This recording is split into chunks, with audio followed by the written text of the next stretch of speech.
Break news చూస్తున్నాం. మాజీ CM KCR కు భద్రత కుదించింది తెలంగాణ ప్రభుత్వం. వై కేటగిరీ భద్రతను కేటాయించింది.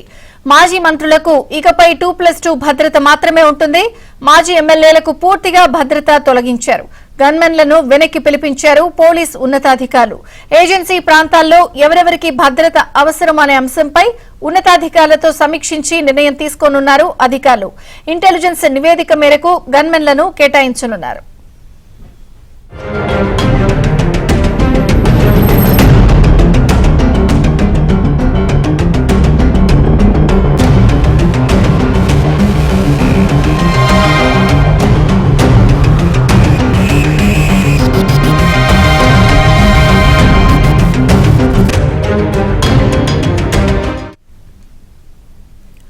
మాజీ సీఎం కేసీఆర్ కు భద్రత కుదించింది తెలంగాణ ప్రభుత్వం. వై కేటగిరీ భద్రతను కేటాయించింది. మాజీ మంత్రులకు ఇకపై 2+2 భద్రత మాత్రమే ఉంటుంది. మాజీ ఎమ్మెల్యేలకు పూర్తిగా భద్రతను తొలగించారు. మరిన్ని వివరాలు తెలంగాణ బ్యూరో ఇన్ఛార్జ్ నవీన్ అడిగి తెలుసుకుందాం. నవీన్,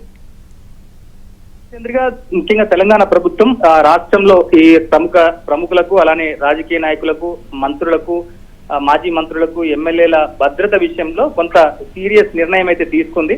ఎందుకంటే గడిచిన ప్రభుత్వంలో అవసరం ఉన్నా లేకపోయినప్పటికీ కూడా భద్రత పేరిట ఇటు పోలీసు అధికారులను, ముఖ్యంగా కింది స్థాయి సిబ్బందిని వినియోగించుకున్నటువంటి విషయం మీద కూడా కొంత పూర్తిగా రివ్యూ చేసేటువంటి పరిస్థితి ఉంది. సో దాంట్లో భాగంగానే ఈ నెల 13వ తారీఖున మాజీ ముఖ్యమంత్రి నుంచి మొదలు పెడితే మాజీ ఎమ్మెల్యేల వరకు కూడా ఎట్లాంటి భద్రత తెలంగాణ రాష్ట్రంలో ఇస్తున్నాము.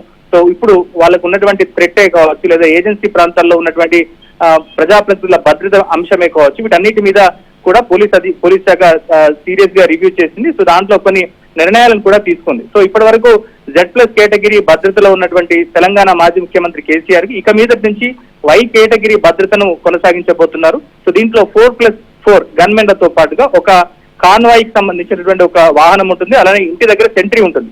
సో ఇవి మాత్రమే ప్రస్తుతం ఇక్కడి నుంచి మాజీ ముఖ్యమంత్రి కేసీఆర్ కు లభించబోతున్నాయి. ఇక గడిచిన ప్రభుత్వంలో మంత్రులుగా పనిచేసి ప్రస్తుతం మాజీ మంత్రులుగా పనిచేసి ప్రస్తుతం ఎమ్మెల్యేలుగా ఉన్నటువంటి వాళ్లకు 2+2 గన్మెన్లను ఇక మీద కొనసాగించబోతున్నారు.